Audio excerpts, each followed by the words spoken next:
El 12 de noviembre de 1811, el día después de la independencia, fue sin duda muy especial en la historia de Cartagena de Indias. Amanecía absuelta de toda sumisión, vasallaje, obediencia y de vínculos de cualquier clase con la corona española, como lo expresaron los cartageneros en el Acta de la Independencia.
Por orden de la Junta de Gobierno, el obispo, muy a su pesar porque no era independentista, celebró una misa en acción de gracias.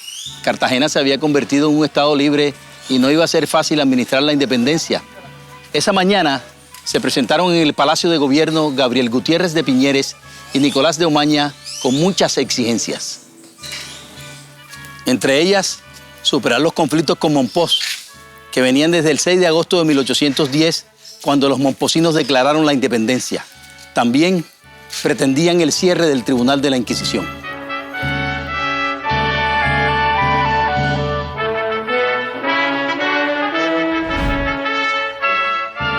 Ese noviembre de 1811, los rebeldes quemaron los instrumentos de tortura de la Inquisición. El Acta de la Independencia de Cartagena es una brillante pieza de literatura, filosofía y política. No se sabe quién la redactó. Es posible que sea un trabajo de grupo pulido en las reuniones clandestinas de los jacobinos. Aparece como redactada el 11 de noviembre de 1811, pero fue llevada allí para ser firmada y después divulgada.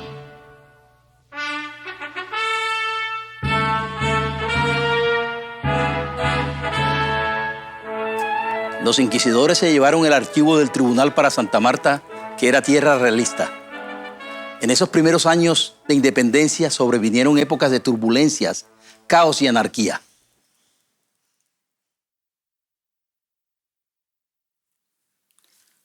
El 14 de junio de 1812, fecha que los criollos consideraban como segundo año de la independencia, se publicó la Constitución del Estado de Cartagena de Indias, mediante la cual se adoptó un nuevo escudo y la bandera cuadrilonga.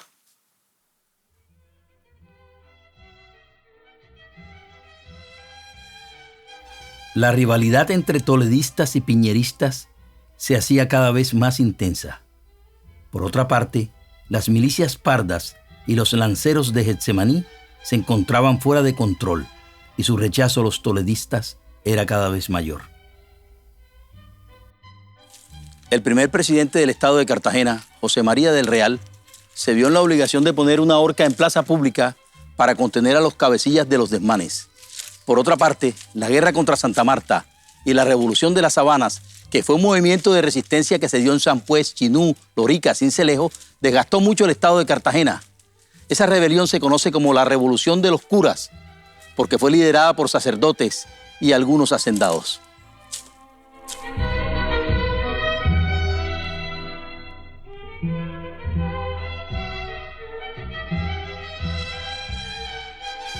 Poco se habla del sitio de Bolívar a Cartagena en 1815. El Libertador la dejó en muy malas condiciones justo antes de la llegada del pacificador Pablo Morillo. Bolívar puso su cuartel aquí, en la popa. El día 20 de enero de 1812, se reunió la Convención Constituyente del Estado de Cartagena en el Palacio Municipal. Estaba conformada por los diputados de los 5 departamentos de la provincia: San Benito de Abad, Monpós, Tolú, Cartagena y Simití. La Constitución fue publicada el 14 de junio de 1812.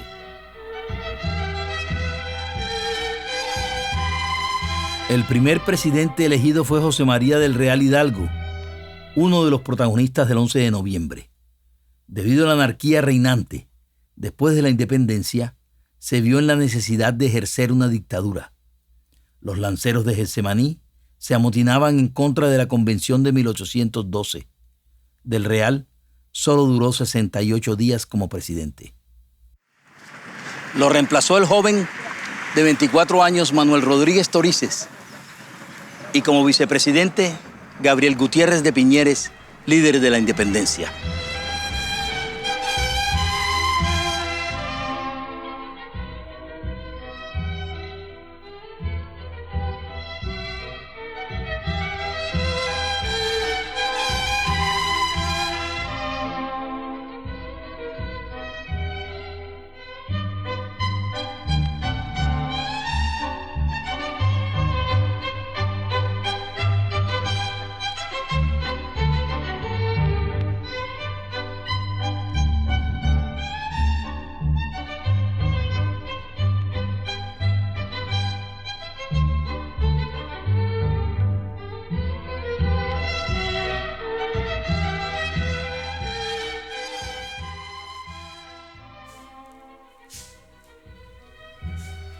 La Constitución de 1812 buscaba crear en la provincia de Cartagena un gobierno sólido basado en los principios de la Revolución Francesa. Prohibió el tráfico de negros y creó un fondo para su reivindicación. La Junta de Gobierno vinculó a Cartagena de India a las Provincias Unidas mediante el Pacto de Federación, y la ciudad pasaría a ser parte de las Provincias Unidas.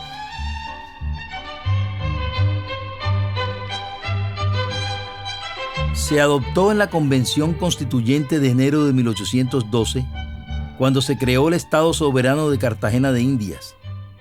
Es tal vez el emblema más representativo de la independencia. Se conoce como escudo republicano o escudo de la India.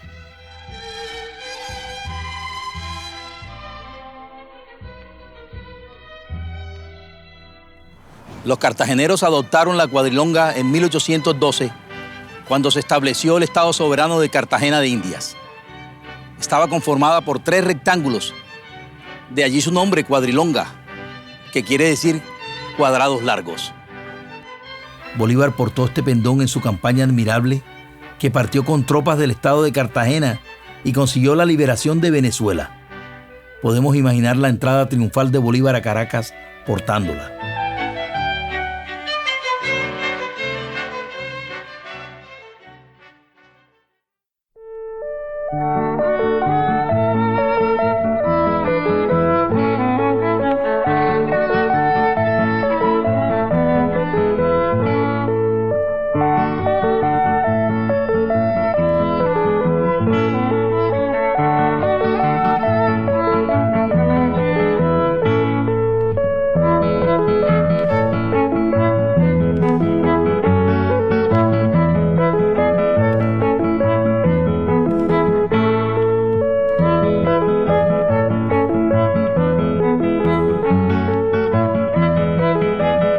El Estado de Cartagena debió enfrentar una situación política y militar muy difícil debido a la oposición de los partidarios del rey.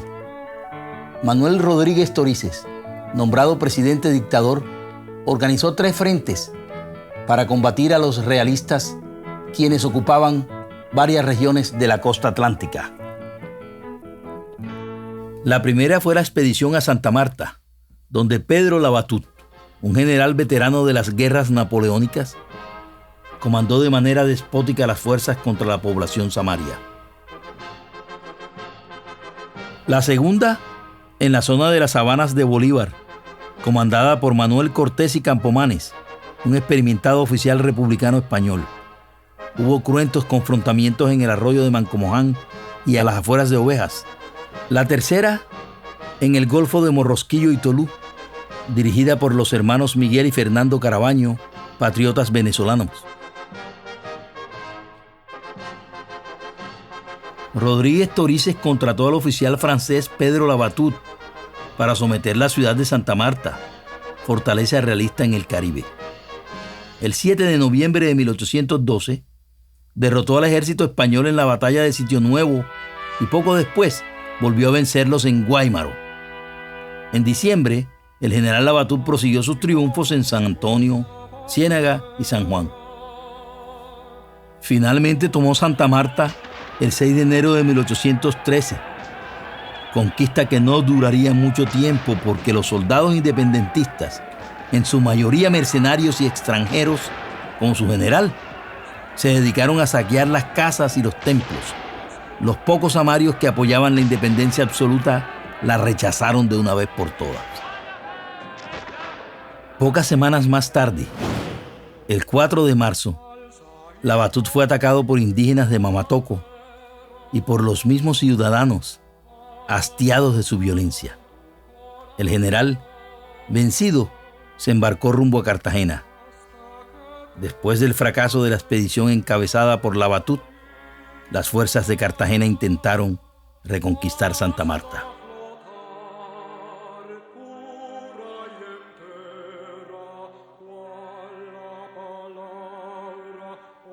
Manuel Rodríguez Torices estableció un diálogo con las autoridades samarias. Inclusive ofreció juzgar al general que había cometido abusos en esa ciudad, pero no tuvo eco. Para volver a tomarla envió una nueva expedición, esta vez por mar, conformada por aproximadamente 1000 hombres, la mayoría milicianos.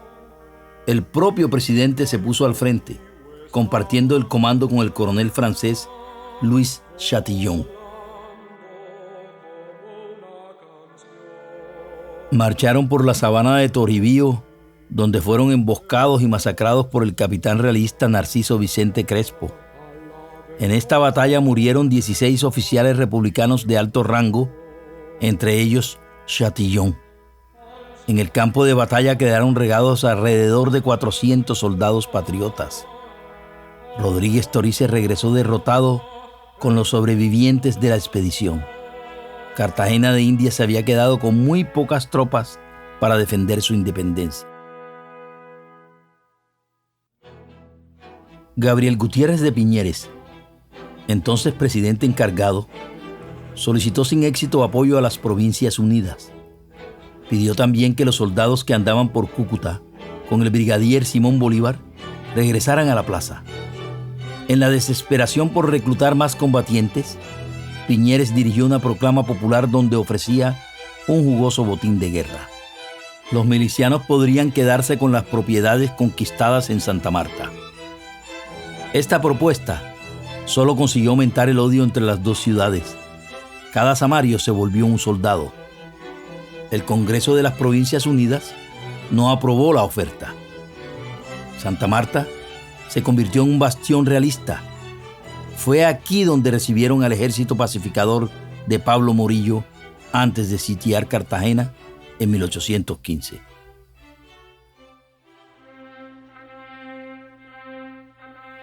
El 23 de mayo de 1812, la Junta de Cartagena ordenó emitir 300,000 pesos en billetes para subsanar el déficit fiscal y poder financiar la guerra contra las regiones realistas.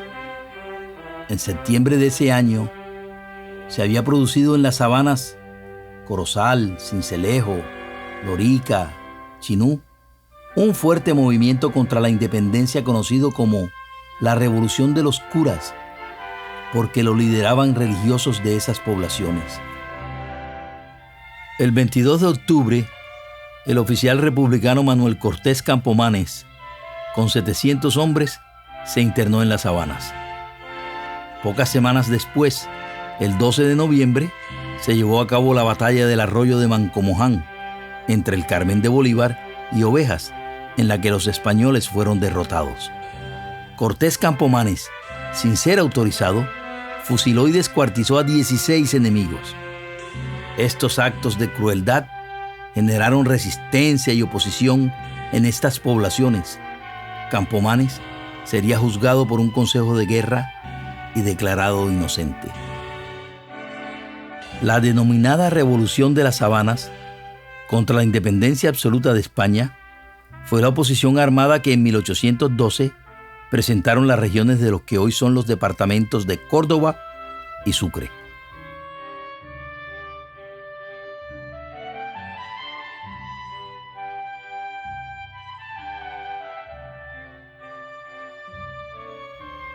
En el Golfo de Morrosquillo se encontraban los puertos de Cispatá y Tolú, donde los rebeldes recibían armas de Santa Marta, ciudad realista en guerra contra Cartagena.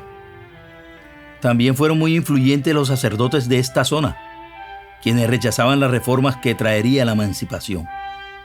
Para dirigir la misión militar en el Sinú y en el Golfo, el Estado de Cartagena encargó a los oficiales venezolanos Miguel y Fernando Carabaño, que eran hermanos. Ellos condujeron 50 hombres hasta las bocas del río Sinú. El 26 de noviembre atacaron y se tomaron por mar y tierra el fuerte de Cispatá. Esta victoria, sumada a la del arroyo de Mancomoján, pacificaron esta zona de las Sabanas y las incorporaron a la libertad.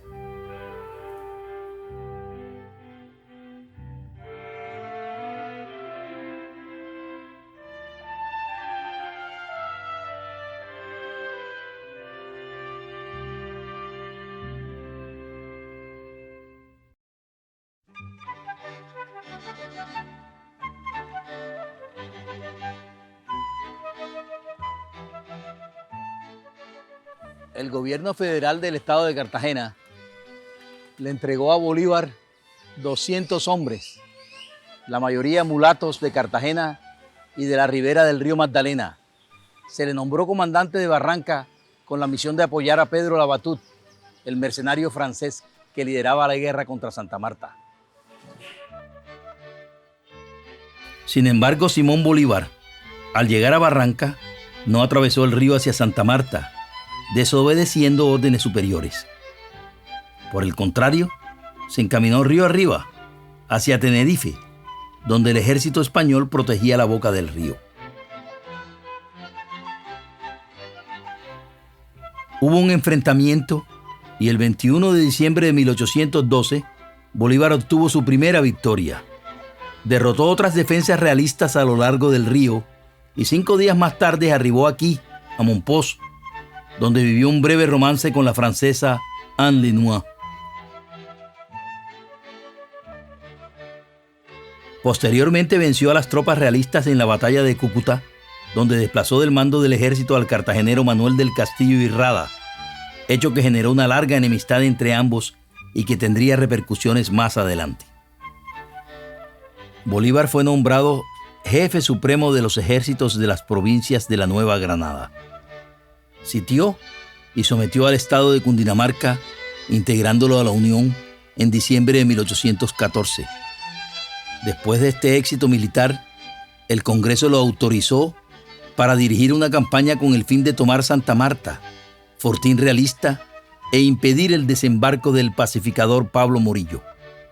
Su primera misión era reclamar unas armas y municiones en la provincia de Cartagena, indispensables para el éxito de la expedición.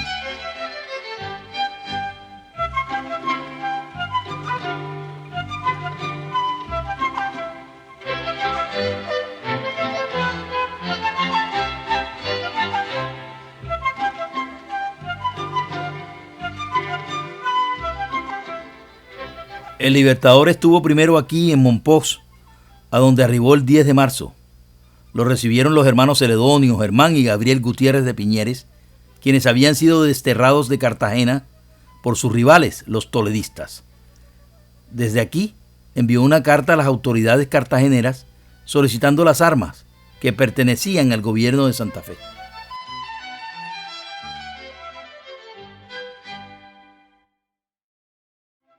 Enseguida el general Manuel del Castillo y Rada, jefe militar de la provincia y enemigo personal de Bolívar, le ofreció otras armas que estaban localizadas en Sabanilla. Se negó a entregarle las de Cartagena. Bolívar entonces decidió marchar rumbo a Cartagena para presionar la entrega de las armas que el brigadier Manuel del Castillo y Rada se negaba a entregarle. El 24 de marzo de 1815 pasó por Turbaco. 2 días más tarde comenzaba el sitio de Bolívar a Cartagena.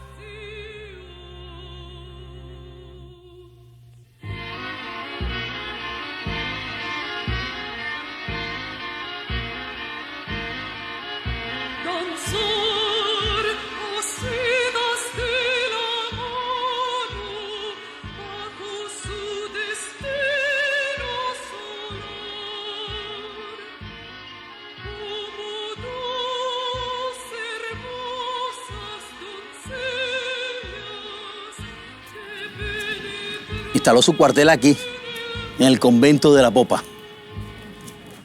Los cartageneros reforzaron las defensas de la plaza y del fuerte San Felipe de Barajas. Cruzaron fuego con las tropas de Bolívar. Algunas bombas cayeron aquí, frente al atrio de la iglesia. En una proclama, el 12 de abril, el gobernador Juan de Dios Amador trata a Bolívar de altanero y ambicioso.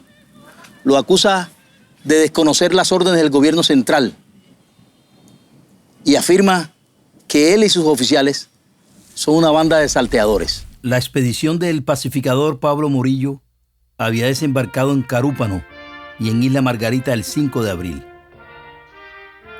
El 7 de mayo de 1815, cuando la llegada de la expedición pacificadora era inminente, Simón Bolívar reunió a sus oficiales. Y en esa junta se decidió que él se separaría del mando de las tropas y que se marcharía hacia las Antillas.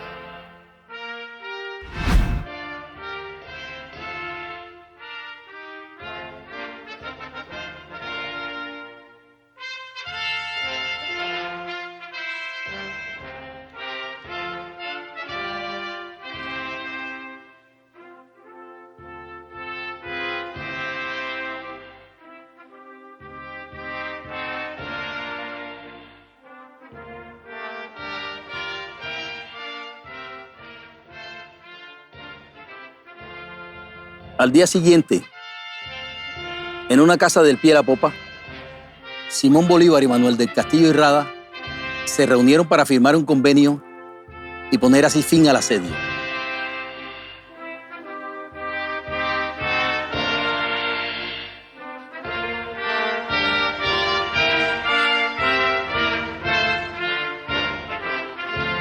El 9 de mayo, Bolívar embarcó en un bote en el caño de Basurto para dirigirse al bergantín que lo llevaría rumbo a Jamaica.